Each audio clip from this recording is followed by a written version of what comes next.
자, 여러분 이어서 보겠습니다. 아까 그 문제 그러면 한번 여러분 요걸 한번 다시 한번 설명을 드려볼게요, 여러분들. 여기다 사진 찍으셨죠? 아, 이거 다 필기했죠? 지웁니다 이제.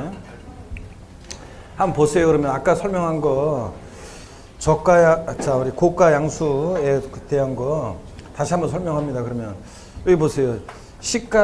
만약에 10억 원짜리 토지인데 특수관계자로부터 시가 10억짜리 토지를 만약에 11억 원에 취득했다 그러면 시가보다 높게 고가로 취득했죠? 그렇잖아요. 시가보다 높게 고가 양수에 해당되죠? 그러면 이제 시가와 대가치가 금액으로 3억 이상 차이 나는지 따져봐요. 그러면 3억 이상 차이 나는지 따져보면 1억밖에 차이 안 나죠? 그럼 시가에 또 몇 프로? 5% 이상 차이 나는지 따져봐. 시가 10억이 5%면 5천만 원이죠? 5천 원이잖아요. 자, 그러니까 시가와 대가 차이가 시가의 5%, 5천만 원 이상 차이가 나잖아요. 지금 1억이니까. 그러면 조세 부담 감소가 있다고 봐서 얘네들이 계산을 부인하고, 자, 이때는 이제 무엇을 취득가격으로 다시 계산한다고요? 시가 10억 원을 취득가격으로 다시 계산합니다, 여러분. 이해되십니까? 근데 아까는 이제 처음에 문제는 시가 10억짜리인데 요걸 9억 원에 취득을 해요. 아까는 문제는 9억 원에 취득을 했다 그러면 시가보다 높게 취득한 게 아니라 저가로 취득했잖아요. 고수가 아니라 저수잖아요, 여러분. 고가 양수가 아니니까 요때는 애초에 특례를 적용하지 않으니까 이때는 취득가격을 뭐로 한다고 이때는 9억 원을 취득가격으로 하는 거고. 아시겠습니까, 여러분? 근데 만약에 반대로 시가 10억짜리를 11억 원에 취득했다 그러면 자, 시가보다 높게 고가로 취득했고 고수. 그 다음에 시가 대가치가 3억 원 차이는 안 나지만 시가의 5% 이상 차이가 나니까 그때는 이제 얘네들이 계산을 부인하고 자, 시가를 취득가격으로 하니까 이때는 취득가격이 얼마가 되고 10억 원이 되는 거고요, 여러분. 이해되십니까, 여러분? 자, 이런 얘기예요. 자, 교재 111페이지 24번 테마. 자, 별표 3개입니다. 양도세 과세표준 예정신고 납부, 확정신고 납부는 뭐 무조건 출제가 됩니다. 그래서 예정신고 납부 일단 별표 3개고 봅니다. 그 제목 24번 테마 제목 양도세 과세표준 예정신고 납부 제목 있죠? 그 제목 옆에다가 여러분이 뭐라고 써놓냐면 이제 이거 지워야죠. 자, 제목을 뭐라고 써놓냐면 제목 옆에다가 참 뭐라고 써놓냐면 가로해놓고 파생상품 제외예요. 파생상품은 예정신고무가 없어요. 그래서 파생상품 제외 이렇게 써놓습니다. 파생상품 제외 이렇게 써놓습니다. 자, 양도세 예정신고 납부 그 제목 옆에다가 예정신고 납부 옆에다가 가로 열고 파생상품 제외 가로 닫고요. 예? 자, 그 다음에 써놓으셨으면 바탕색 박스를 봅니다. 양도 차익이 없거나 동그라미 1번 양도 차손이 발생한 경우에도 예정신고 하여야 한다 되어 있습니다. 양도 차익이 없거나 양도 차손이 발생한 경우에 예정신고 하지 아니할 수 있다 땡, 할 필요 없다 땡, 생략할 수 있다. 다 틀렸다고 그랬죠? 반드시 하여야 합니다. 적용됩니다. 2번 예정신고 납부의 경우에도 확정신고 납부와 마찬가지로 분할 납부할 수 있다 그랬는데 그렇습니다. 시험에서 양도소득 확정신고 납부 시에는 분할 납부할 수 있지만 예정신고 납부할 때는 분할 납부할 수 없다 그러면 틀려요. 예정신고 납부든 확정신고 납부든 다 분할 납부할 수 있습니다. 신고기한 원칙적으로 부동산 등을 양도했을 때 양도세 예정신고 납부기한은 양도일이 속하는 달에 말일로부터 몇 개월? 2개월 내에 자 분할 납부합니다. 양도일로부터 2개월이 아니에요. 양도일이 속하는 달에 말일로부터 2개월입니다, 여러분. 예? 자, 그래서 자기 생일로도 한번 해보라고 그랬잖아요, 여러분들. 그죠? 자기 생일로. 생일 언제라고 그래요? 10월 2일. 자, 10월 2일 날 여러분 부동산을 양도합니다. 자, 부동산을 10월 2일 날 양도했을 때 양도소득세 예정신고기한은 언제인가 그러면 언제입니까? 예? 자, 요거 양도일로부터 2개월이 아니라 양도일이 속하는 달에 말일로부터 자, 2개월 월로 하는 거니까 12월 31일을 예정신고 기한으로 합니다, 여러분. 아셨죠? 예, 이렇게 해서 자기 생일날 부동산을 양도했다고 해서 다 한번 해보라고 그랬습니다, 여러분들. 그 다음에 계속 이어서 봅니다. 서술형으로 나왔을 때도 양도일로부터 해서 말일 쏙 뺀 거 이런 거 발견할 수 있어야 돼요.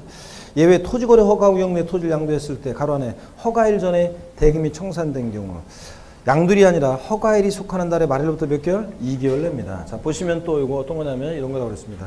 토지거래 허가구역 내 거래인데 허가일 전에 만약에 대금이 청산됐다.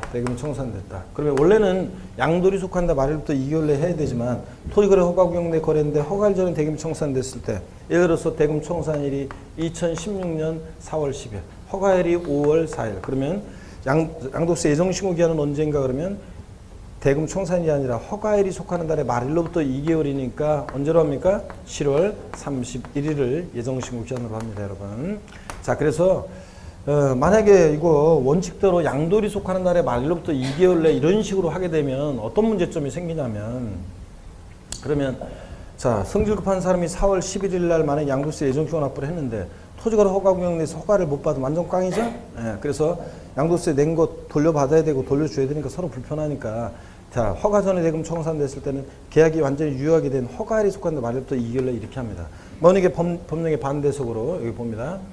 토지거래 허가 구역 내 거래했는데 만약에 허가 후 대금이 청산됐다 그러면 이때는 허가받아서 계약은 유효하지만 양도가 없으니까 이때는 원칙으로 돌아가서 양도일이 속하는 달의 말일로부터 2개월 내 이렇게 하게 됩니다. 예? 어떤 게 나중인지만 보시면 돼. 허가 후 대금 청산됐다. 법령이 반대적으로 양도일이 속하는 달일부터 2개월이네. 허가 전에 대금이 청산됐다 그러면 허가일이 속하는 달의 말일로부터 2개월 내. 아셨죠, 여러분? 이렇게 된다는 거.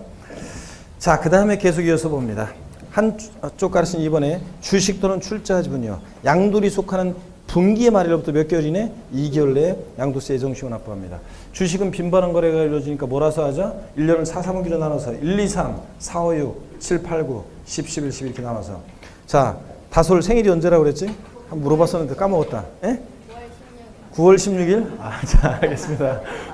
9월 16일 날 비상장 주식을 양도했다. 그러면 양도세 예정신고 납부기한은 언제인가? 그러면 1, 2, 3, 4, 5, 6. 아이고, 내가 원하는 생일이 아니네. 7, 8, 9네. 아이고. 자, 다솔 저 패스하고. 자, 생일 언제라고 그랬지? 12월 13일? 아유, 탈락. 생일이 언제지? 3월, 탈락. 진짜. 생일 언제? 1월 19일 좋습니다. 자, 1월 19일 날 비상장 주식을 양도했다. 양도세 예정신고 기한은 언제입니까? 1월 19일이 속한 분기의 말일은 언제예요? 1, 2, 3, 3월 31일, 분기 말일 3월 31일. 그때부터 3월 31일로부터 2개월이니까 5월 31일을 예정신고 기한으로 합니다. 자, 그 다음에 2번 봅니다. 신고효과, 무신고, 미납부. 예정신고 기한 내 신고하지 않거나 납부를 안 했다 그러면 가산세 적용되는데, 자, 가산세는 똑같아요. 신고행위와 납부행위 구별해서, 자, 신고기한 하루만 딱 지나도 예정신고기한 양도를 속하는 말일부터 2개월 예정신고기한 하루만 딱 지나도 신고불성실가산세 의무 위반에 적용됐더라 40, 20, 10% 깔아놓고 하루하루 지날 때마다 1일 0.03% 납부불성가산세 만분의 3율로 가산되고요. 똑같습니다. 한쪽 가르친 2번 자진해서 예정신고기한 내 신고하고 납부까지 이행했다 그러면, 자, 세액공제 혜택이 옛날에는 있었지만 지금은 세액공제 혜택 없습니다. 당연히 해야 할 일을 했을 뿐입니다. 그래서 뭐 자진해서 양도소득세 예정신고기한에 신고납부를 이행하면 산출세액 10% 세액공제한다. 땡입니다. 자, 세액공제 혜택 없습니다. 넘어갑니다. 25번 테마도 별표 3개입니다. 별표 3개시고 양도소득 과세표준 확정신고 납부입니다. 별표 3개 하시고, 자, 또 바탕 박스에 보니까 해당 과세기간에 과세표준 금액이 없거나 결손금액이 있는 경우에도 확정신고는 하여야 합니다. 하지 아니할 수 있다, 할 필요 없다, 생략할 수 있다, 역시 다 틀립니다. 반드시 해야 되고. 확정신고 기한은 일반적으로 양도일이 속하는 또는 토지거래 허가구역 내 같으면 허가일이 속하는 과세기간에 언제? 다음 연도가 포인트죠. 5월 1일부터 5월 31일까지입니다. 6월 1일부터 6월 30일까지 나온 적도 있지만 5월 1일부터 5월 30일까지고. 확정신고 납부를 이행했다 그러면, 자, 역시 세액공제 혜택은 없습니다. 당연히 해야 할 일을 했을 뿐입니다. 확정신고 생략이 중요하다고 그랬죠. 동그라미 1번 예정신고를 이행한 경우에는 확정신고하지 아니할 수 있다고 그랬습니다. 예정신고를 이행한 경우에도, 자, 반드시 확정신고는 하여야 한다. 예정신고를 이행한 경우에도 확정신고는 생략할 수 없다 그러면 틀려요. 원칙적으로는 예정신고 이행한 경우에도 확정신고하지 아니할 수 있습니다. 이행한 경우는. 다만 동그라미 2번 기본서 보면 3가지가 있는데 하나만 제가 써놨습니다. 해당 과세기간에 누진세율 적용 대상 자산에 대한 예정신고를 2회 이상 한 자가 이미 신고한 양도소득액과 합산해서 예정신고를 하지 않는 경우에는 예정신고를 이행한 경우라도 확정신고를 하여야 한다고 되어 있습니다. 어떤 얘기냐? 자, 여러분 보세요, 여러분. 이런 얘기라고 그랬습니다. 여기 보시면, 자, 예를 들어서 갑이라는 양도자가 1월 1일부터 12월 31일까지, 1월 1일부터 12월 31일까지 기간 동안에 그때 건물을 양도했는데 양도소득이 3천만 원 발생했고, 여기 기초이름부터 계속 말씀드렸네요. 이거 3천만 원 발생했고요. 그 다음에 또 그랬을 때 이것에 대해서 양도소득세를 예정신고를 했습니다. 자, 그랬을 때 더 이상 양도한 거 없고요. 다음 연도 5월 1일부터 5월 31일까지 자, 확정 신고를 해야 되느냐? 자, 예정 신고 환자는 확정 신고하지 아니할 수 있습니다. 뭐하러 또 확정 신고를 또 해요? 예정 신고했는데 확정 신고 또 하면 자, 이중으로 그냥 서로 불편하게 예정 신고 환자는 확정 신고하지 아니할 수 있습니다. 아유, 그러고 보니까 저도 세금 신고해야 되는데 홈택스로 아직 신고해야 되는데 지금 바빠가지고 못하고 있는데 큰일 났네. 이거 빨리 해야 되는데 지금 열흘밖에 안 남았네. 예. 자, 봅니다. 확정 신고하지 아니할 수 있는 거고 예정 신고 환자는 확정 신고하지 아니할 수 있습니다. 근데 또 보세요. 이 사람이 갑이라는 사람이 토지를 양도했는데 양도수익이 2천만 원 발생했습니다. 자, 그랬을 때 양도소득세는 인세라고 그랬죠? 1월 1일부터 12월 30일까지 양도소득을 전부 다 어떻게 합니까? 합산해서 계산합니다. 이게 만약에 비례세율 대상이다 그러면 합산해서 세금을 계산하든 따로따로 하든 결론이 똑같습니다. 하나는 비례세율 대상, 하나는 누진세율 대상이면 어차피 합산하지 않고 따로따로 하니까 상관없습니다. 근데 둘 다 누진세율 대상일 때는 얘기가 틀려집니다. 둘 다 누진세율 대상이다 그러면 자, 과표가 요만큼일 때 세율 요만큼 적용받았는데 합산해서 과표가 더 커지면 더 높은 세율 적용받아서 세금을 더 많이 내잖아요. 그래서 세금 계산 달라지는 이런 경우에는 자, 2회 이상 누진세율 적용 대상 자산을 2회 이상 양도할 때는 마지막에는 합산해서 이것을 세금을 계산해서 예정 신고를 해야 합니다. 자, 그래서 예정 신고를 했어요. 합산해서 계산해서. 그러면 그 다음 연도에 뭐하러 또 확정 신고해요? 예정 신고 환자는 확정 신고하지 아니할 수 있는 겁니다. 그죠? 자, 근데 요번에는 보세요. 마지막에 누진세율 적용 대상 자산을 2회 이상 양도할 때 마지막에 합산해서 예정 신고를 하지 않고요. 자, 요것에 대해서만 따로 또 예정 신고만 했어요. 그랬을 때는 반드시 그 다음 연도에 합산해서 세금을 계산해서 확정 신고를 하여야 한다는 얘기입니다, 여러분. 아셨죠? 이런 얘기. 그래서 자산을 여러 번 양도할 때 세금 계산이 달라지는 경우에는 마지막에 그것을 감안해서 예정 신고를 했어야 돼요. 그러지 않았을 때는 반드시 그 다음 연도에 그런 걸 감안해서 확정 신고를 해야 되는 거고요. 납부는 자, 신고는 합산해서 확정 신고를 해야 되지만 납부는 기납부세액으로서 이미 납부한 세액이 있으면 뺀 나머지만 납부하면 되는 거고요. 자, 그래서 이런 얘기 반드시 알아야 됩니다. 그 다음에 4번 가산세를 보겠습니다.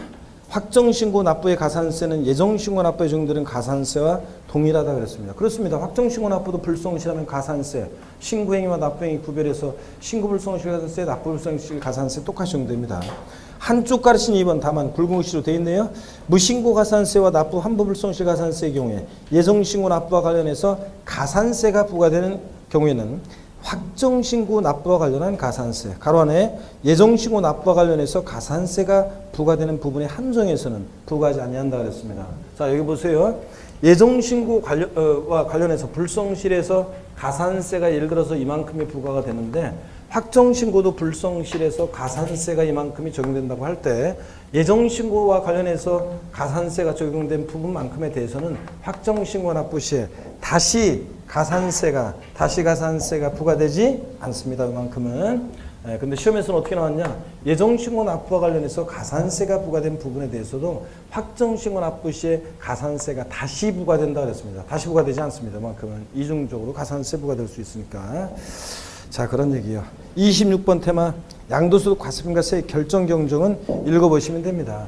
자, 납세무자가 신고납부하는 세금인데 양도소득세는 신고납부를 안 하면 관할 세무상에 다시 세금 계산하는데 과세권자가 세금 계산할 때 우린 결정한다고 하고 납세무자가 신고했는데 잘못 신고했을 때 자, 과세권자가 고치는 게 경정이고 또 고치는 게 재경정입니다. 읽어보시고요.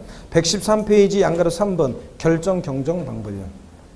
일반적인 경우에 납세지 관할 세무서장은 또는 지방국세청장은 양도소득 과세표준과 세액을 자, 결정 경정할 때 무엇으로 결정 경정하느냐? 실거래가로 결정 경정해야 됩니다. 관할 세무서장도. 근데 동그라미 2번 확정신고 의무자가 확정신고 기간까지 신고를 안 했다. 자, 그랬을 때는 부동산 등기법 규정에 따른 등기부 기재가액을 우리가 이제 거래가액은 실거래가로 신고하게 돼 있잖아요. 그 실거래가로 신고하면 등기부에 등재도 됐을 때 그 등기부 기재가액을 실거래가로 뭐해서 추정해서 결정할 수 있습니다.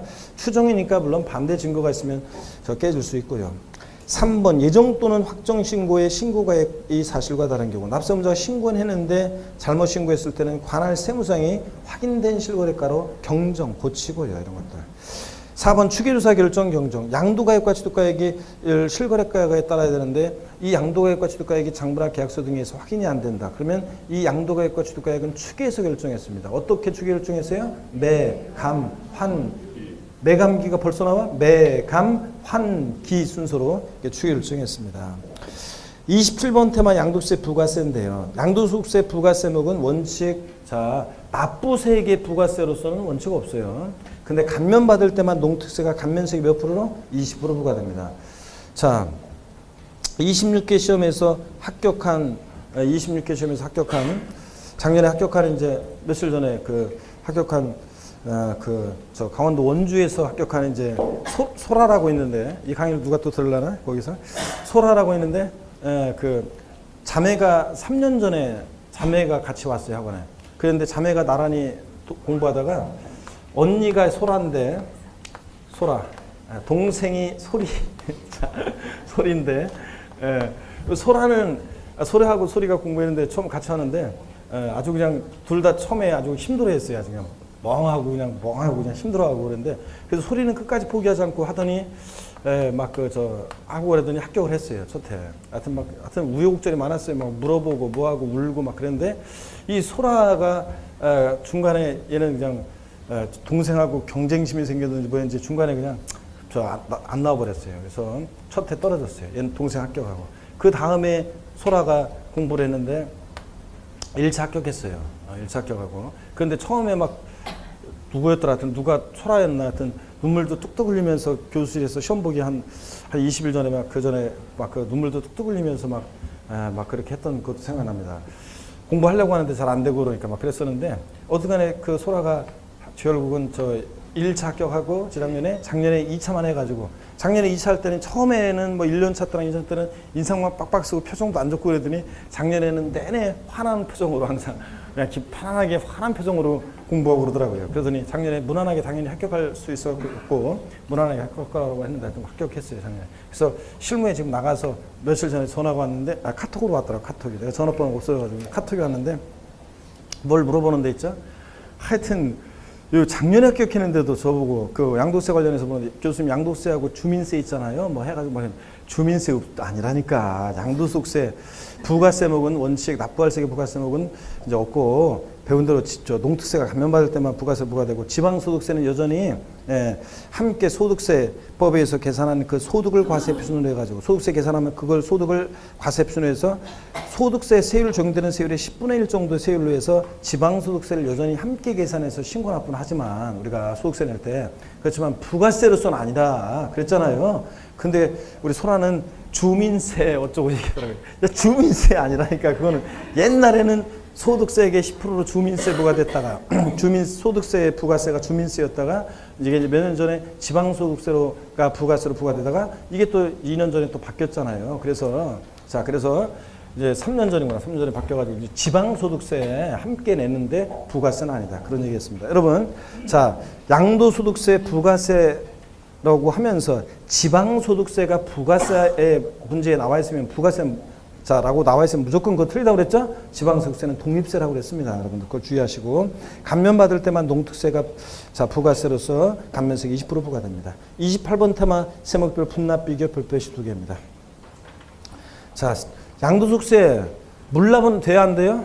올해 2016년도부터 양도세 물납은 돼야 안 돼요? 안 된다고 그랬습니다. 앞에서 말씀드렸어요. 물납은 폐지됐고 분할납부만 허용되는데, 자, 분할납부 재산세 종부세 양도세 일단 비교해 봅니다. 분할납부 기준금액이요. 재산세 종부세는 둘 다 얼마? 500만 원 초과할 수 있습니다. 우리 집은 재산세 종부세를 500만 원 넘게 내는 분은 윙크해달라고 했는데 없었잖아요. 둘 다 500만 원 초과할 수 있습니다. 양도세는 근데 1000만 원 넘게 내는 곳 없죠. 1000만 원 초과할 때 할 수 있고요. 분납기한 재산세는 납부기한 지나서 45일. 종부세는 2개월 내 분할납부할 수 있습니다.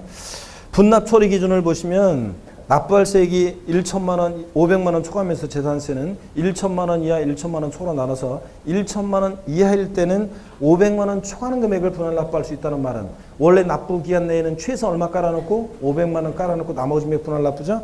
재산세 납부할세액이 800만 원이면 최대 분납가능 금액 얼마라고 그랬어요? 300만 원 최대 분할 납부 가능합니다. 1천만 원 초과할 때는 천만 원 초과분을 분할 납부할 수 있다. 이렇게 바꿀 수도 있어요. 재산세 납부할세액 1천만 원 초과할 때는 1천만 원 초과분을 분할 납부할 수 있다. 아니에요. 자, 1천만 원 초과할 때는 50% 절반 이하 금액을 분할 납부합니다.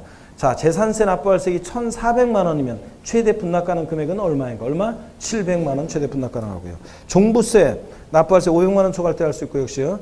1천만 원 이하 1천만 원 초과 나와서 1천만 원 이하일 때는 500만 원 차감한 금액을 분할 납부할 수 있다는 말은 의미는 똑같다고 그랬어요.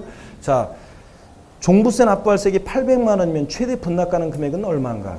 300만 원. 500만 원 차감한 금액이니까 300만 원 최대 분할 납부 가능합니다. 재산세랑 의미는 똑같아요.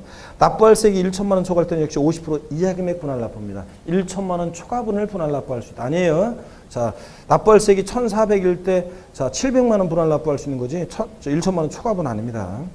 양도소득세는 1천만 원 초과할 때 할 수 있는데 1천만 원 초과하면서 2천만 원 이하, 2천만 원 초과로 나눠서 2천만 원 이하일 때는 자, 최대 분할 납부 가능 금액은 얼마냐? 보니까 1천만 원 초과하는 금액을 분할 납부할 수 있다는 말은 역시 납기내인 최소 얼마 깔아놓고 1,000만 원 깔아놓고 남은 금액 분할 납부. 양도소득세 납부할세액이 1,400만 원일 때 최대 분납 가능 금액은 얼마인가? 얼마? 400만 원 최대 분납 가능하고 2천만 원 초과할 때는 50% 이하 금액입니다. 그래서 시험에 나왔던 것이 자, 재작년에 정답짐으로 옳은 거 고르는 문제에서 옳은 거로 나왔던 것이 양도소득세 물납과 분할 납부에 관한 설명이다. 옳은 거에서 양도세 납부할세액이 3,600만 원일 때 최대 분납 가능 금액은 1,800만 원이다. 맞습니까? 네. 그래서 절반까지 3,600이면 2천만 원 초과했을 때는 절반까지 1,800만 원 분할 납부요. 자, 그런 얘기입니다. 넘어갑니다. 한 장 넘기시니까 보충 내용이 나오는데 1번에 양도소득세 납세자가 국내 거주하는 경우에 그 납세지는 양도 물건 소재지. 이러면 틀리단 말이죠. 지방세는 물건 소재지고 납세지가 국세는 어디입니까? 주소지입니다. 그래서 거주할 때 양도자 주소지 관할 세무서지 물건 소재지 틀렸습니다. 나머지는 쭉 여러분이 2번, 3번, 4번 읽어보시면 되겠습니다. 30번 테마 국외재산에 대한 양도소득세입니다. 국외 소유하는 재산에 대한 양도세는 거주해야 되는데 납세무자가 그냥 거주자가 아닙니다. 국내재산 양도와 국외재산 양도의 거주자의 개념이 틀리는데요. 국내재산 양도 시에 거주자다 그러면 국내 주소가 있거나 183일 이상 거주둔 자를 거주자라고 합니다. 근데 국외재산에 대한 양도세 납세 의무자인 거주자는 그냥 거주 아니고 양도 1년째 계속해서 몇 년 이상? 5년 이상 주소 고소에 있는 거주자를 말합니다. 표를 보니까 국내 소재산 양도 시에는 비거주자도 납세무가 있죠? 파카소 마돈나는 비거주자인데 마돈나가 인천 송도에 있는 부동산을 갖고 있다 팝니다. 자, 그럼 양도세 납부할 의무가 있어요, 없어요? 있다고 했습니다. 우리나라에 납부해야죠. 예. 근데 국외 소재하는 자산을 양도 시에는 당연히 비거주자는 납세무가 있다 없다? 없습니다. 마돈나가 미국에 있는 부동산 팔았을 때 우리하고 먼 관계가 있어야 다만 거주자야 되는데 그냥 거주 안 되고 몇 년 이상? 5년 이상 계속해서 주소고소 둔 거주자만이 납세무 있습니다. 3년 아닙니다. 4년 주소고소 둔 거주자도 납세무 없습니다. 5년 이상 주소고소를 줘야 됩니다. 자, 양도소득세 대상, 국외재산 양도시 양도세 대상은 국내 대상과 거의 똑같은데요. 다만 차이점이 있다면 니은번입니다. 부동산 임차권이요. 가로 안에 보니까 등기부와 관계없이 대상이 됩니다. 자, 우리 국내에 사는 양도시의 부동산 임차권은 반드시 등기된 부동산 임차권만 대상이지 등기되지 않은 미등기 부동산 임차권 대상이 아니었죠? 근데 국외산 양도시는 무조건 대상이 됩니다. 그 다음에 나머지는 뭐 다 똑같습니다. 왜 그러냐면 하여튼 국외산 양도시에는 등기와 관련한 내용은 적용이 없어요. 등기와 관련한 내용은 왜 적용이 없냐? 국외산 양도시. 우리나라와 같은 등기제도가 있는 나라는 자, 얼마 안 되기 때문에 그렇습니다. 우리와 같은 등기 형식, 등기부 제도 이런 나라. 우리나라와 같은 등기부 제도가 있는 나라, 형식적으로 있는 나라. 자, 소개해 드리겠습니다. 영어로 소개해 드릴 테니까 영어 자신 없는 사람들은 잘 들어보세요. 사우스 코리아, 노스 코리아, 재팬, 타이완, 디 엔드. 자, 그러니까 다른 나라는 다른 방식으로 공시하기 때문에 등기와 관련한 내용은 적용이 없고요. 3번 양도소득세 계산 시에 국외재산도 실거래가로 계산하는데 양도가액 산출할 때 국내재산 양도시 실거래가로 했듯이 국외재산도 실거래가로 계산합니다. 다만 외국에서 거래하니까 외화를 원화로 환산해서 계산해야 되겠죠. 자, 그럴 때 외화를 원화로 환산할 때 양도책 계산 115페이지 박스 안에 봅니다. 동그라미 1번 양도책을 계산함에 있어서 양도가액 및 필요경비를 자, 수령하거나 지출한 날 현재 여기다가 사각형이고 수령하거나 지출한 날 현재 사각형이고 돼지꼬리 땡냐에서 양도일 현재 X입니다. 자, 수령하거나 지출한 날 현재입니다. 외국 에서 거래한 외화를 원화로 환산할 때 그 기준이 수령하거나 지출한 날 현재의 자, 외국환관리법에 따른 기준환율 또는 재정환율에 의해서 계산하는 거지 양도일 현재 땡입니다. 수령하거나 지출한 날 현재 외국환관리법에 따른 기준환율 또는 재정환율에 의해서 계산합니다. 자, 국외산 양도에 대한 양도세 문제가 대개 국내산 양도와 종합문제 속에서 지문 한 줄씩 나오다가 이게 재작년에 독립한 문제로 나왔어요. 그때 정답 옳은 거 골라놨어요. 정답이 수령하거나 지출한 날 현재 이거 외국환관리법에 따른 기준환율 재정환율에 의해서 양도세 계산할 때 이렇게 원화로 이렇게 환산한다는 거 이거 나왔었는데 이게 옳은 것으로 그냥 나왔었는데 이런 거고. 동그라미 2번량 읽어보시고요. 세율은 국외산 양도 시에는 당연히 등기, 미등기 70% 이런 거 세율이 없고요. 또 부동산이나 부동산에 관한 권리를 국외에 소지한 자산 양도했을 때는 보유기간 관계없이 그냥 무조건 6에서 38% 초과 도진세를 정합니다. 그래서 국외에 소지하는 토지인데 1년 미만 보유하고 양도했다고 해서 국외에 소지하는 토지 50% 양도세 세율 아닙니다. 그냥 무조건 국외에 소지하는 자산은 6에서 38%를 적용합니다. 여러분. 우리가 보유기간은 흔히 등기부상으로 판단하는 건데 보유기간을 자, 근데 전 세계 우리가 남극과 북극, 아메리카, 아프리카 모든 대륙에 대해서 전 지구적으로 등기부 관리 어떻게 해요? 자, 그러니까 당연히 보유기간 관계없이 국외에 소지하는 자산은 무조건 6에서 38%입니다. 1년 미만이라고 50% 아니고요. 분할 납부는 허용됩니다. 국외산도. 물납은 당연히 뭐 폐지됐고 허용되지 않고요. 물납은 안 되지만 분할 납부는 됩니다. 장기 보유등재 적용되지 않습니다. 우리나라가 다른 나라의 국가 경제까지 신경 안 써요. 그래서 국내 소지의 자산만 양도했을 때 장기제 인정해 주지 국외산 안 돼요. 근데 기본 공제는 하여튼 미등기 양도만 아니면 싹 다 깔아준다고 그랬잖아요. 등기를 요할 때 그 미등기 양도만 아니면 싹 다 깔아주고. 나머지 뭐 준용한 거 이런 거 읽어보시고요. 됐습니다. 이렇게 해서 국외산 양도시 양도세 다 봤습니다. 116페이지 챕터 3장 부동산 관련 종합소득세로 갑니다. 자, 우리 여러분 저 어떤 얘기냐. 우리 오늘은 뭐 부동산 임대업을 중심으로 제가 설명을 좀 드리고 마칠 건데 여기 한번 봅니다. 여기 보세요, 여러분들. 어떤 얘기냐. 자, 고개를 드시면서 여러분 고개를 드시고 한번 보겠습니다. 고개를 드시고 자, 뭐 어깨 한번 이렇게 좀 돌리시고 뒤로도 돌리고 아이고 스트레칭을 좀 자유롭게 하시면서 하세요, 여러분들. 아이고 허리야. 자, 한번 보겠습니다. 스트레칭을 좀 하시고 한번 보시면 우리 여러분 있잖아요. 소득세법에 규정된 자, 요거는 그냥 편하게 보세요. 소득의 종류가 8가지 구분해서 열거되어 있는데 종합소득의 기초이론에서 말씀드렸어요. 종합소득에 해당되는 소득세가 종합소득세인데 6가지가 있고 직장을 오래 다니다가 퇴직하면서 발생하는 퇴직소득 또 일시적 우발적으로 사업성 없이 양도해서 발생하는 양도소득이요. 자, 이렇게 8가지 소득인데 양도소득세 우리가 지금 다 봤습니다. 대여섯 문제가 출제되죠. 다 봤고 자, 사업성 없이 양도하는 거고요. 사업성 없이. 자, 근데 종합소득이 6가지 소득이 있는데 뭐 우리 이거 외울 것까지는 아니고 이자소득, 배당소득, 사업소득, 그 다음에 근로소득, 연금소득, 기타소득 이렇게 해가지고 6가지 종합소득의 소득들이 있다고 그랬습니다. 연금소득. 자, 이렇게 해서 기타소득까지. 그랬을 때 우리 시험은 자, 사업소득이 우리 시험범위지 뭐 나머지는 소득들 시험에 관계없다고 그랬습니다. 사업소득이 시험범위인데 이 사업소득이요. 여러 사업소득의 종류가 있는데 그중에서 우리 시험범위는 부동산을 보유 중에 임대하는 부동산 임대업을 통한 소득. 자, 그 다음에 부동산 매매업을 통한 소득. 사업성을 갖고 부동산을 팔죠.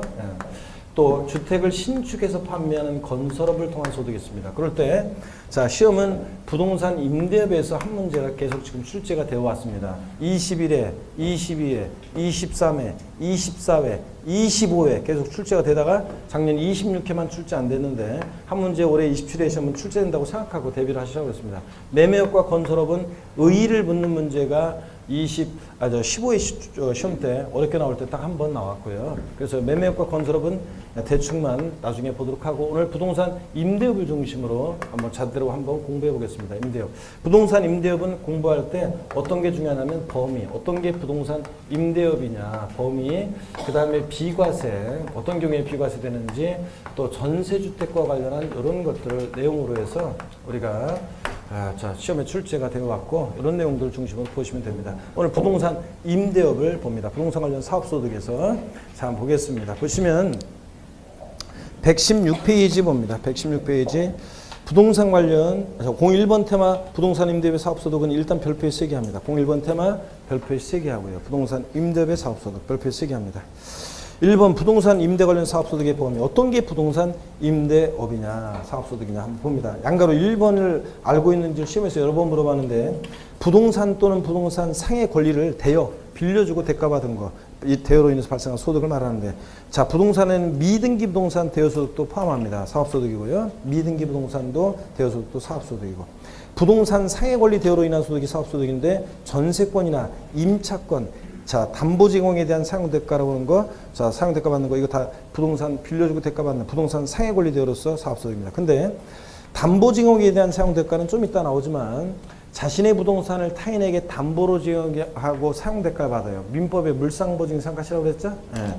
자, 이것도 부동산 빌려주고 대가 받으니까 임대업입니다. 근데 지역권과 지상권 대여소득은 여기 부동산 상해 권리에 포함되지 않고 지역권, 지상권 대여소득은 예.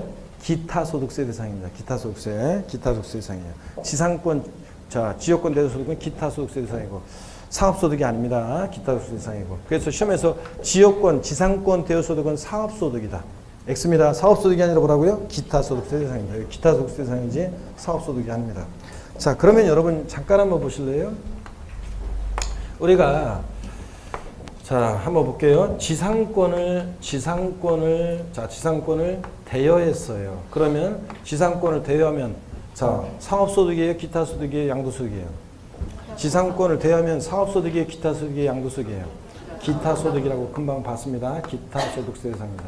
근데 지상권을 양도했을 때는 자, 양도소득이에요, 기타소득이에요, 사업소득이에요. 지상권을 양도하면 지상권은 등기와 무관하게 양도세 대상이 되죠? 양도소득세 대상입니다. 또 지역권을 대여했습니다. 기타 소득이 사업소득이 양도소득이에요. 기타 소득입니다. 기타소득이고요. 자, 그 다음에 지역권을 양도했을 때는 양도세 대상이 돼야 한대요. 예? 양도소득세 대상이 아니라고 그랬습니다. 지역권은 양도세 대상이 아니에요. 자, 지역권은 양도세 대상 아니었잖아요. 용인권 중에서. 그 다음에 또 자, 전세권을 자, 대여했습니다. 기타 소득이에요, 양도소득이에요, 아니면 사업소득이에요. 전세권은 대여하면 사업소득입니다. 사업소득. 자, 그 다음에 전세권을 양도했을 때는 양도소득이에요, 기타 소득이에요. 양도소득입니다. 전세권 양도세 대상이 되잖아요. 양도소득입니다. 그 다음에 또 부동산 임차권이요. 부동산 임차권. 자, 대여소득은 부동산 임차권 대여소득은 자, 등기는 됐다고 하겠습니다. 등기는 됐다고 하고요. 부동산 임차권 대여소득은 사업소득이에요, 기타소득이에요, 양도소득이에요. 자, 부동산 임차권 대여소득은 사업소득입니다. 사업소득이고. 자, 그 다음에 자, 부동산 임차권 양도했을 때 양도소득세 대상이에요, 기타소득세 대상이에요. 이건 양도소득세 대상입니다. 자, 그래서 양도소득세 대상이고요. 아셨죠, 여러분? 자, 이렇게 해서 여러분들 자, 이런 것도 한번 구별해 둡니다. 여러분들 헷갈리지 않도록. 자, 필기 있다 하시고 한번 문제를 내용을 한번 계속해서 보도록 하겠습니다, 여러분.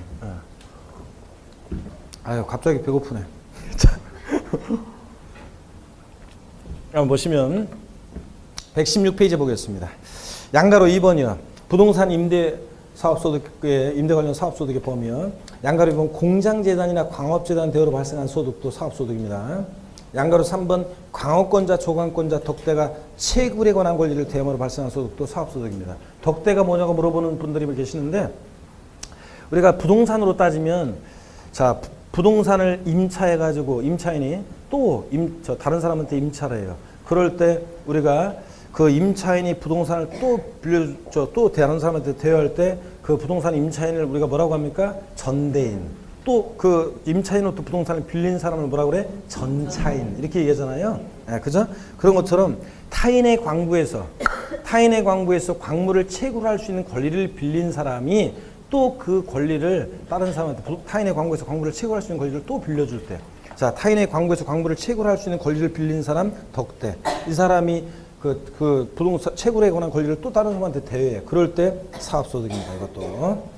양가로서 본 기타 포함되는 경우에서 동그라미 1번 자기 소유 부동산을 타인의 담보로 사용하게 하고 사용 대가를 받는 것은 역시 부동산을 빌려주고 대가 받는 거니까 상해 권리 대여로서 발생한 소득으로 봅니다. 즉 사업소득입니다.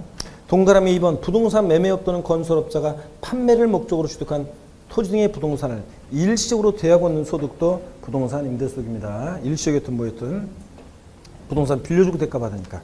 3번 광고용으로 토지, 가옥의 옥상이나 측면 등을 사용하게 하고 받는 대가 이것도 사업소득으로 봅니다. 아셨죠? 네. 그 다음에 2번 비과세 부동산 임대소득입니다. 전답을 타인에게 작물 생산에 이용하게 하고 사용 대가 받으면 이거 비과세입니다. 옛날 농업소득세 대상이었었기 때문에 이제 그런 건데 하여튼 비과세하고 가로 안에 보니까 단 전답을 주차장 부지로 사용하게 하고 사용 대가 받았다. 자, 자신의 전답을 타인에게 대여했는데 모델하우스용 부지로 사용하게 한다거나 자, 주차장 부지로 사용하게 하고 사용 대가 받으면 그땐 과세예요. 자, 자신의 전답을 빌려줬는데 작물 생산에 이용하게 하고 사용 대가 받을 때만 비과세입니다. 아셨죠? 예, 그 다음에 양가로 2번부터가 이제 중요한 거죠. 또 비과세 주택 임대소득 자 있는데 먼저 동그라미 1번 1개 이하의 주택을 소유한 자의 주택 임대소득은 비과세입니다. 딱 주택 하나 갖고 있는데 임대했다? 그러면 비과세입니다. 근데 단 고가주택의 임대소득과 국외 소지하는 주택의 임대소득은 딱 하나 갖고 있는 사람도 임대했을 때 과세합니다. 이거 국외 소지 주택과 고가주택은 주택수 관계없이 주택과 관계없이 임대소득을 과세합니다. 에? 자, 근데 이때 고가주택이라는 것이 뭐냐? 과세기간 종료일 현재 또는 양도일 현재인데 과세기간 개시일 현재로 바꿔서 나온 적도 있어요. 과세기간 개시일이 아니라 종료일 현재 또는 양도일 현재. 실거래가액이 아니라 뭐 기준시가로 얼마? 9억 원 초과주택입니다. 우리 양도소득세에서 1세대 1주택 비과세 폐지되는 멍신강림했구만. 예? 멍신강림한 것 같은데. 자, 지금 멍신강림한 수강생들이 좀 돌림노래로 막 옮겨 다니는데 뭐야 이거 멍신강림한 거지? 에? 자, 이 멍신강림한 선수들 아이고 정신 차리시고 자 봅니다. 그래서 양도소득세에서 고가주택이라는 것은 실지거래가액이 9억 원을 초과한 주택이잖아요. 그죠? 1세대 1주택 비과세 폐지된 고가주택. 근데 양도세에서는 그런데 이 부동산 임대업에서 1개 이하의 주택 소유자 주택 임대소득을 비과세할 때 그 비과세 배제되는 고가주택이라는 것은 기준시가로 9억 원 초과한 주택입니다. 아셨죠? 실거래가 아니고 또 과세기간 종료일 또는 양도일 현재입니다. 117페이지 1개 이하의 주택 임대소득을 비과세한다고 할 때 그 비과세 주택수를 계산할 때요. 다가구 주택은요 하나의 주택으로 봅니다. 9가구가 거주하고 있어도 요거 통째로 통째로 요걸 구분 등기가 안 돼 있다 그러면 자 1개 주택으로 봐가지고 다가구 주택 딱 하나 갖고 있는 사람이 임대해서 소득 발생하면 비과세입니다. 1개 주택으로 보대요. 구분 등기된 경우는 각각을 1개 주택으로 계산합니다. 자, 그래서 구분 등기된 경우는 각각 1개 주택으로 계산. 원칙은 하여튼 다가구 주택은 1개 주택으로 계산합니다. 근데 시험에서는 다가구 주택의 경우 그 독립하여 구입된 부분을 각각 1개 주택으로 계산한다. 이러면 틀려요. 9가구 거주하고 있어도 원칙 하나의 주택으로 봅니다. 공동소유주택의 경우요. 공동소유주택의 주택은 지분이 가장 큰 자의 소유로 계산합니다. 지분이 가장 큰 자가 2인 이상일 때는 각각의 소유로 계산하고요. 그러면 시험에 이미 나왔지만 한번 볼까요, 여러분들? 양도소득세에서 공동소유주택은 지분이 크든 작든 공동소유자 각자가 1주택 실수하는 것을 봅니다. 그죠? 아까 양도세에서는 1세대주택 비과세 계산할 때. 근데 여기서는 지금 보니까 공동소유주택입니다. 가불이 공유하는 공동소유주택인데 공동소유주택입니다. 갑집은 예를 들어서 60%, 을집은 40%인 공동소유주택의 경우 자 공동소유자 각각 1주택을 소유하는 것으로 본다. OX요. 부동산 임대업에서 자 공동소유주택의 경우는 1개 이하 주택 임대소득을 비과세할 때 그 주택수 계산할 때 공동소유주택 갑집은 60% 을집은 40%인 공동소유주택은 공동소유자 각각 1주택을 소유하는 것으로 본다. OX요.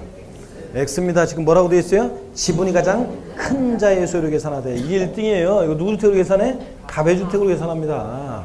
에?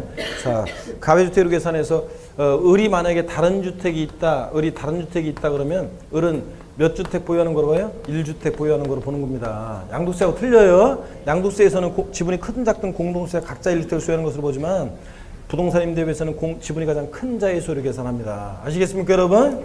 예.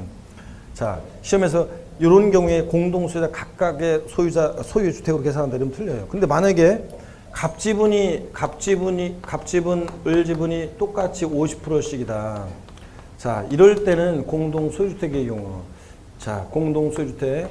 지분이 가장 큰 자가 2인 이상일 때, 이럴 때는 어떻게 한다고요? 이럴 때는 각각의 소유를 계산합니다. 그렇지만 원칙은 공동소유주택은 지분이 가장 큰 자의 소유를 계산합니다. 근데 시험에서는 어떻게 바꾸냐고요?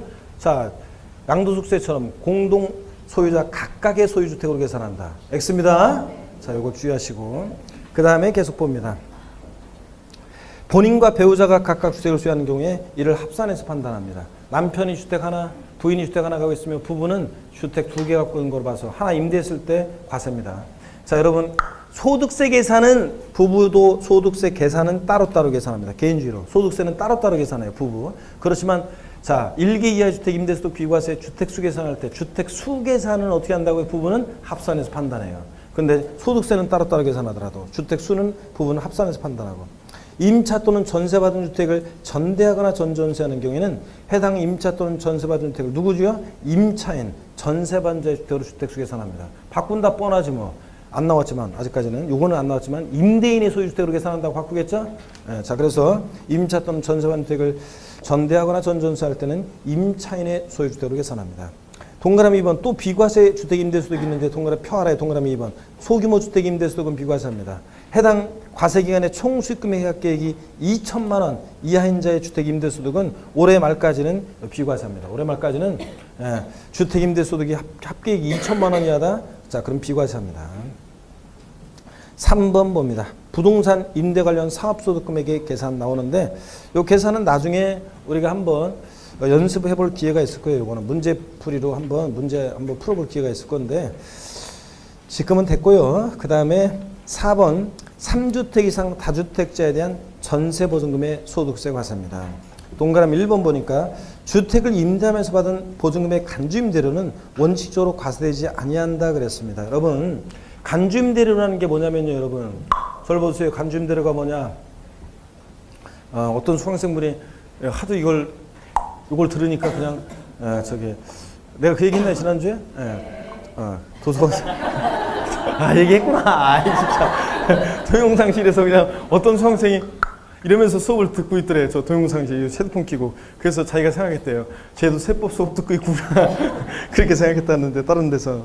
자, 여러분 봅니다. 하여튼 여기를 보세요.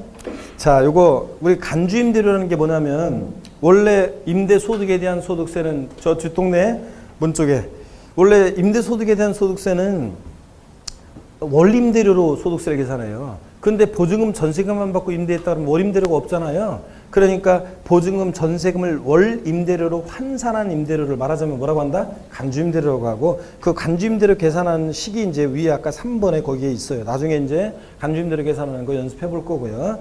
지금은 됐고요.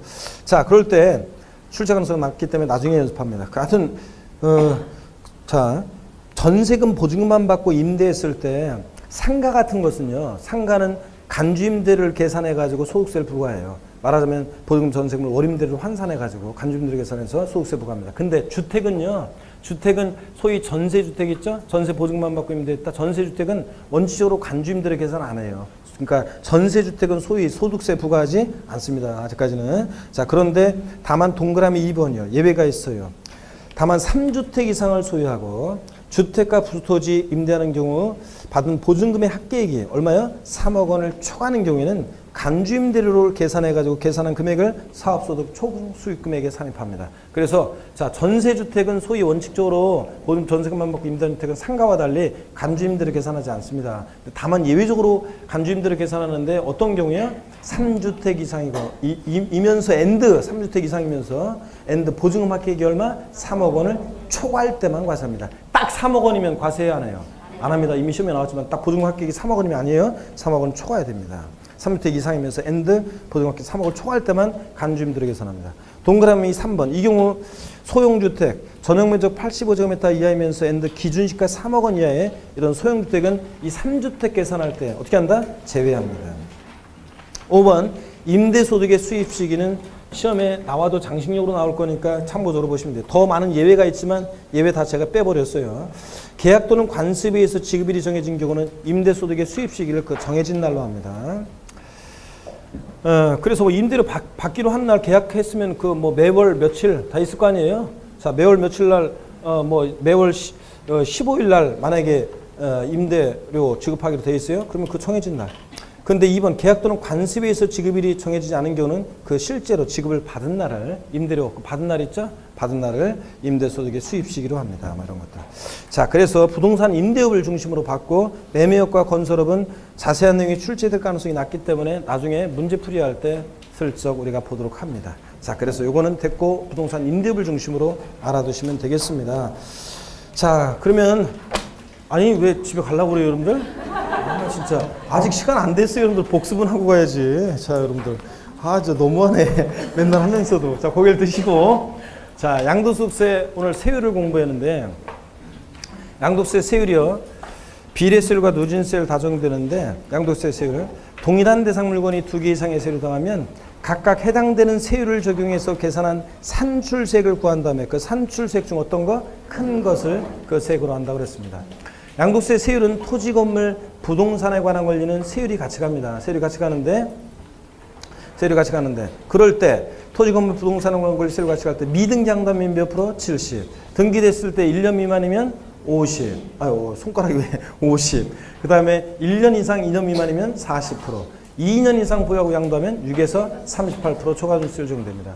다만 비사업용 토지는 자, 기본세율 적용될 때 6에서 38% 기본세율 적용될 때 거기다 10% 추가세율 적용해서 자, 과세표준 금액이 1,200만 원 이하면 비사업 토지는 몇 프로? 16%. 1억 5천만 원 초과했을 때 초과 금액이 됐으면 몇 프로? 48%까지 적용될 수 있습니다. 비사업 토지는. 그 다음에 주택, 다주택 포함해서 주택 및 조합원 입주권 양도세 세율 미등기 70, 등기됐다 1년 미만 보유하고 양도하면 주택 및 조합원 입주권 몇 프로? 40%라는 거. 1년 미만. 1년 이상만 보유해도 주택 및 조합원 입주권은 6에서 38% 초과세율 적용됩니다. 골프용권 나왔다 기타라산 나왔다 골프용권은 좌우지간 보유기한 1년 미만이든 뭐든 좌우지간 뭐라고요? 6에서 38% 적용됩니다. 사실 기본서 보면 파생상품의 양도세 세율과 주식에 대한 양도세 세율이 쫙 나와 있는데 쟤는 아예 빼버렸어요. 혹시 지문에 주식과 파생상품의 양도세 세율이 나오더라도 정답 지문은 틀림없이 우리가 배운 부동산에 관한 기타라산 요 정도만 알고 있으면 답은 다 고를 수 있기 때문에 자, 나올 가능성은 낮지만 주식과 파생상품 세율은 뺐습니다. 예.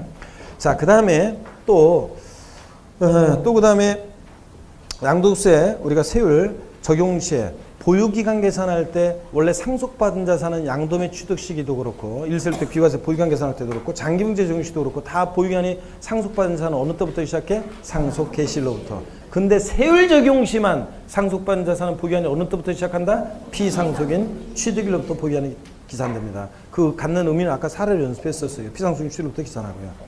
그 다음에 이율과세 특례, 배우자 직금에 속한 이율과세 특례가 적용될 때는 장기 보유등재 적용시든 세율 적용시든 이율과세 특례 적용될 때는 다 어느 때부터 보유하는 기산에 당초 증여자가 취득한 날로부터입니다. 증여받은 날이 아니라 일반적으로 증여받은 자산은 다 역사가 증여받은 날로부터인데 이율과세 특례가 적용될 때는 어느 때부터 증여자가 취득한 날부터 보유하는 기산합니다. 아셨죠? 예. 그 다음에 또 거기 아까 지웠는데 저길 계속 보고 있으면 뭐예요, 여러분들? 자, 아까 저기 썼다가 지웠는데. 그 다음에 양도소득세 우리 소득금액 계산 특례에서 부동산 등과 주식과 파생상품 소득금액은 구분해서 계산하고 결손금 발생했을 때 통산한다 안 한다? 안 합니다. 자, 결손금 통산할 때는 같은 애들끼리는 결손금 통산하는데 세율별 공제 원칙이 적용됩니다. 같은 세율 적용되는 것을 먼저 통산하고 남는 게 있으면 미공제분은 다른 세율이 적용되는 것을 통산합니다. 세율별 공제에서 공제 못한 결손금은 어떻게 합니까? 소멸입니다. 다음 연도로 2월에서 공제받을 수 없다고 그랬습니다. 자, 양도소득금액 계산 특례. 배우자 또는 직계존 미속간에 자, 증여받았는데 다른 건 안 되고 토지 건물 무슨 이용이용권을 증여받았을 때 특례 적용될 수 있는데 자, 증여자 항상 이율과세 특례하면 갑을 병 내려오는 그림 쭉쭉 내려오는 그림을 떠올려요. 증여자와 수증자 배우자 직계민서로부터 증여를 받아서 몇 년 양도할 때 5년 내 제3자에게 양도하면 얘는 조세 부당한 감수가 없어도 이율과세 특례 적용됩니다. 자, 특례 핵심적인 내용은 뭐냐? 이율과세 특례는 누가 납세 문제가 되느냐? 수증자. 근데 취득 가격이나 취득 시기는 다 누굴 기준으로 판단해? 증여자가 취득한 가격으로 해서 양도세 계산하고 증여자가 취득한 날부터 보유한에 계산하고 그래서 장려지액 이런 거 받을 수 있느냐 세율 적용되느냐 이런 거 따질 때 다 언제부터 보유한을 따져야 돼? 증여자가 취득한 날부터 보유한 따져야 되고요. 자, 증여세 원칙적으로 필요비에 포함하지 않지만 이율과세 특례 적용될 때는 증여세 내는 거 필요비 어떻게 합니까? 산입해서 공제받을 수 있습니다.